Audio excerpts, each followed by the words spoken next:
كل واحدة بقى مستغطية تحت البطانية، يلا بينا بقى نقوم كده ونحفز بعضينا ونشجع بعضينا ونقوم نوضب الشقة ونرتبها.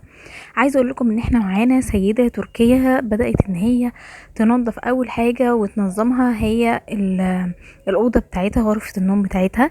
هي ما بتعملش روتين عميق، لكن الروتين اليومي بتاعها، هي بتورينا الروتين اليومي بتاعها. ان هي اول حاجة بتبدأ بيها بغرفة النوم بتاعتها، نظمتها خلاص ورتبتها.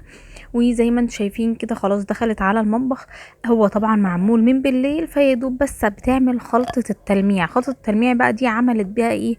عملت بقى بالقطع القماش بتاعتها جميع الأجهزة اللي فيها زي مرايات. تمام. وعملت برضو التلاجة والمقابض بتاعت التلاجة، وهتدخل على مرايات اوضه النوم. عايزه اقول لكم ان اهم حاجه بتفرق في التنظيف والتلميع هي القماشه اللي انتي بتستخدمي بيها او الفوطه. طبعا عملت لكم قبل كده، كلمتكم عن فوط ايكو واي. بجد هي فوط حلوة جدا جدا، لان هي ما بتسيبش وراها وبرة ولا بتسيب الغبار. انتوا برضو لو مش عايزين تجيبوها تقدروا تستخدموا كمان القماش القطن. عايزه اقول لكم ان هو حلو جدا برضو في التنظيف والتلميع.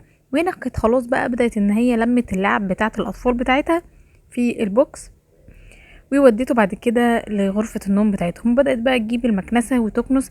ده الروتين اليومي اللي هي كل يوم يومين تبدأ ان هي تنظف كده وتلمع. عايزة اقول لكم ان انتوا كل ما بتعملوا روتين بسيط، يعني انتوا مثلا عملتوا التنظيفة العميقة بتاعتكم، وكل ما تعملوا تنظيف بسيط كده كل يومين ثلاثة، تحسوا ان انتوا بتعملوا، يعني عشان تعملوا التنظيفة العميقة بقى بتاعتكم محتاجين اكتر من شهر. يعني الحاجة فعلا بتبقى نظيفة، او يعني خلاص انتوا ايديكم على طول في الحاجة. هنا كانت بتشفط التراب من على الكنب من فوق، وبدأت ان هي تجر وتمسح بقى وتكنس تحت الكنب. وانا بحب اعمل كده جدا جدا، رغم ان هي كمان بصوا، رغم ان هي الرجول برضو مرفوعة، لكن هي برضو جرت وكنست. حلوة قوي الممسحة اللي هي ماسكاها ديت، حلوة جدا. هي بسلك، انا مش عارفة هي بتشتغل ازاي، انا اول مرة اشوفها الصراحة. اجمل حاجة بقى في بيت السيدة التركية ديت ان هي بيتها بسيط جدا جدا ومرتب، وتحس كده مفيش لعبكة ومفيش حاجة تخنقك. كل ما مليتي بيتك بحاجات او كده تحسي ان انتي مخنوقة وعايزة تلمعي ده وتنضفي ده وكده يعني. بصوا بقى غرفة الأطفال بتاع ابنها جميلة، عجباني جدا جدا. حتى لو تلاحظوا ان السجادة بتاعتها زي الستارة اللي هي مركباها، بجد شكلها حلو جدا.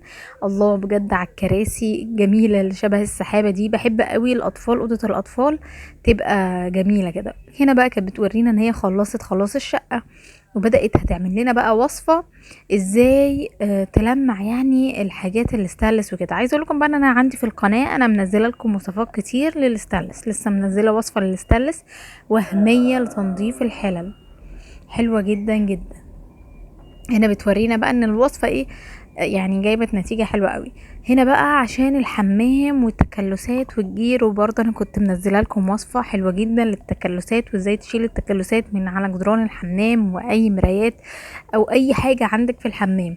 تعتمدي ملح الليمون وسائل غسيل الاطباق وبيكربونات، بجد من الحاجات التحفة. ادخلوا عندي يلا وهتلاقي كل الفيديوهات دي. تمام. هنا بقى كانت بتعمل الحمام بتاعها والازاز، هتخليه مراية، بجد هتخليه مراية. بصوا، كتلة نشاط الست دي وحاجات كده يومية. بس كل ما تعملي مثلا الروتين بتاعك اليومي مش هياخد منك من نص ساعة لساعة، وتعملي حاجة واحدة بس تنظيفها، تحسي ان انت مش محتاجة اصلا تخصصي يوم للتنظيفات العميقة. لو انت خصصتي كده مرة حاجة واحدة بس في اليوم تعمليها، بجد مش هتتعبي خالص خالص، وهيفضل بيتك بجد بيلمع وجميل. واي حد هيجيلك على غفلة كده هيبقى بيتك زي الفل معاكي. تمام. بصوا هنا بقى كانت بتمسح بقى وبتورينا قد ايه ان ان خلاص بقى الازاز ايه، شفاف معاها يعني. بدأت بقى، واكتر حاجة عجباني بقى في الفيديو ده هو اللي هي هتغسل المكنسة الكهربائية بتاعتها. بجد يا جماعة انا نفسي اعمل الحركة ديت، ان انا هي بتغسل المكنسة كلها من جوه وبره. بصوا بقى، ده حتى الدراع بتاعها دخلت فيه خلطة وبدأت ترجه كده ودخلت مية.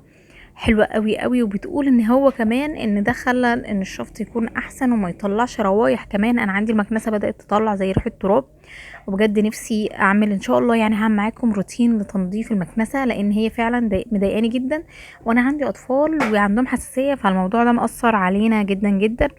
حوار التنفس، وان انا دلوقتي ما بقيتش اقدر اكنس بالمكنسه عشان ولادي موجودين، لازم استنى لحد ما يحصل اي حاجه ويبقوا مش موجودين واقدر ان انا اكنس. فطبعا حاجه مرهقه جدا جدا، انت المكنسه دي دراعك اليمين والشمال ورجلك في ايدك يعني، بجد. فان شاء الله هعمل معاكم روتين، نحفز بعض كده ونغسل المكنسه، واقول لكم احسن طريقه لغسيل المكنسه من غير ما نبوظها، لان احنا برضو يعني المكانس دي يعني مش عايزين نعمل حاجة وتبوظ لنا بعد كده المكنسة ونندم، ان انتوا عارفين تمنها كام دلوقتي، حاجة غالية جدا يعني. وكده بقى انتهى الفيديو، اشوفكم